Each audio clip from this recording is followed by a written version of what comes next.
What's up, everyone? Time for a little update. So I've been quietly over here working in my garage, and I wanted to give you guys an update on what's going on. So I've gotten the new pistons in.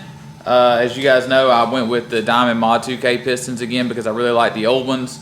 Unfortunately, I couldn't use the old ones with this new engine because the old ones were a 3.63 bore, and this new block is a pretty much stock bore 10 over engine, so those pistons were too big, so I had to order a new set of pistons. So called up Jordan at Modular Head Shop, and he hooked me up with a new set of these Diamond Mod 2K pistons. So I'll go ahead and show you guys. Alright, so here they are. You know, they come packed really nice from Diamond. These are a 10 over piston, so they are a 3 for a 3.562 bore. The stock bore on a 4.6 is 3.552, so these are, you know, for lack of a better terms, 10 over, like I said. A little bit a difference with these compared to the old ones also is these are a 9.5 cc dish, whereas the old piston, which I have right here, was a 5 cc dish, so the compression was a little bit higher with this older piston. The compression ratio with this was 11.5 to 1. The compression ratio with the new piston here is going to be 10.5 to 1, so just a point lower. I don't think it's going to make that much of a difference. The reason why I went with the lower compression ratio is because the 9.5 cc dish is a shelf stock option, so it's cheaper and it's faster to make, and I don't think that point of compression is going to make that big of a difference. So really, I've got the two sitting right here, and you really can't tell much of a difference. This piston is obviously just a little bit bigger than this one.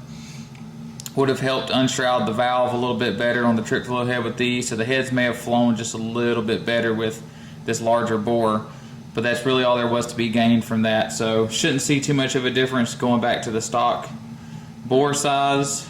Both of these have the valve reliefs cut in them for the trick flow heads, the big intake valve, and then the exhaust valve relief right here. And you guys know the difference between the PI and the trick flow head is that the intake valve is moved to the top portion at a different angle, so the airflow is better in the head. So if you were looking at a PI piston, you would have both of your valve reliefs down here on the bottom portion of the piston. So really excited to get these things in the new motor and get everything to the machine shop. Using a different machine shop this time, a place that's going to do a good job and make sure everything is done right. I'm going to take these things to take the pistons, the block over here, the crank right there, rods and all that good stuff. I'm going to take it to Shacklets in Nashville and get all of that work done. Those guys do really good work, and they've never let me down. They've always done a good job for me and a lot of my friends that use them. So also another thing with these pistons, as you guys know, they come with the Total Seal piston ring set, which I've talked about before in previous videos, and then they also come with these heavy duty Trend Performance wrist pins, which are a 0.225 wall, I think. So they're really beefy wrist pins for a lot of RPM, a lot of horsepower type stuff. So that's it for the pistons. Nothing else has really changed with the block. I got the new side bolts in for it. This WAP block uses a larger side bolt. It uses a 9mm side bolt instead of a 8mm like the Texas does, and then I've got my old main studs in here. All that stuff is torqued up and ready to go to the machine shop so they can check the align hone on the block. The block's going to get bored out. It's a stock bore right now, and they will bore it out 10 over.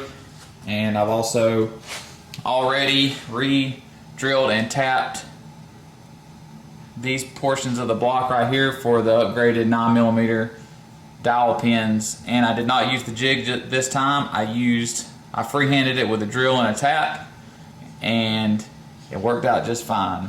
So these are in here torqued up, got some Loctite on them, they're ready to rock. Already shown you guys the crank. This thing will get polished up, it'll get balanced to the rods and those new Diamond pistons over there, and all that stuff will be ready to rock. So hopefully this stuff doesn't take too long this time. We'll see. It's a little bit slower time of the year for the machine shops because it's the racing season, so there's going to be less stuff in there, hopefully. We'll see. Got a big pile of parts over here. You guys know this is where I always have all my parts at, but big giant 80mm turbo looking sexy down there. Just waiting to go back on the car. I had some people in an old video tell me that this wastegate placement wouldn't work, and I just want to tell you guys that you were wrong.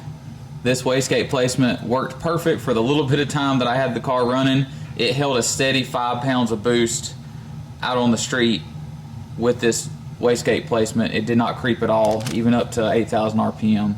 So this wastegate placement worked out perfect, and this hot side worked out really good, and it's going to continue to work on the new build. Pile of parts right here, everything. I've gotten everything cleaned up, so it's ready. I'll clean it one more time before I assemble the engine, but as you guys know, it's very important to be clean whenever you're building engines. You don't want trash in your engine. So I'm thinking about maybe porting this intake before I get everything back on the car, port matching it to the ports on the trick flow heads. It was not done. I just wanted to see how far I could push it without porting it, just to kind of prove a point. But I might port it, you know, since I have a little bit of downtime, just to do it. Every little bit of horsepower you can gain counts in a long run. So pile of parts just up here waiting to go back on the car. It's sitting on the ground right now.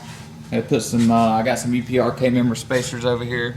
They're gonna go in because the old pan sat really close to the K-member because we sat the engine a little bit lower with the motor plates in it. So those will go on it, and get that stuff back from the machine shop. We'll get that stuff back from Shacklett's once he's done. We'll assemble it again. I'll show you guys some of the stuff y'all were asking me to do before, like degreeing the cams. I've never done a video on degreeing the cams. I will show you guys how much of a pain in the butt that is, because it is, especially if you've never done it before. I'll show you guys that, and we'll go through the stuff again. I'll probably make another video of time lapse of assembling the engine, and I'll probably make the music like super loud so you guys can complain about that. No, I'm just kidding. So a little bit on that. Hey guys, so whenever I edit this stuff on my phone, which I do a lot, the sound, for some reason, when it gets uploaded to YouTube, it messes the sound up. So I'm learning how to get the sound right on the video. The voices, whenever I record my phone, are quiet, and then of course the music's really loud. So lesson learned. Have some better quality stuff on these next videos. So that is the update for now. I hope you guys enjoy your 4th of July weekend. And as soon as I have another update, I will keep you guys informed, and we'll move on from there. So like always, comment, like, and subscribe, and I will talk to you guys later.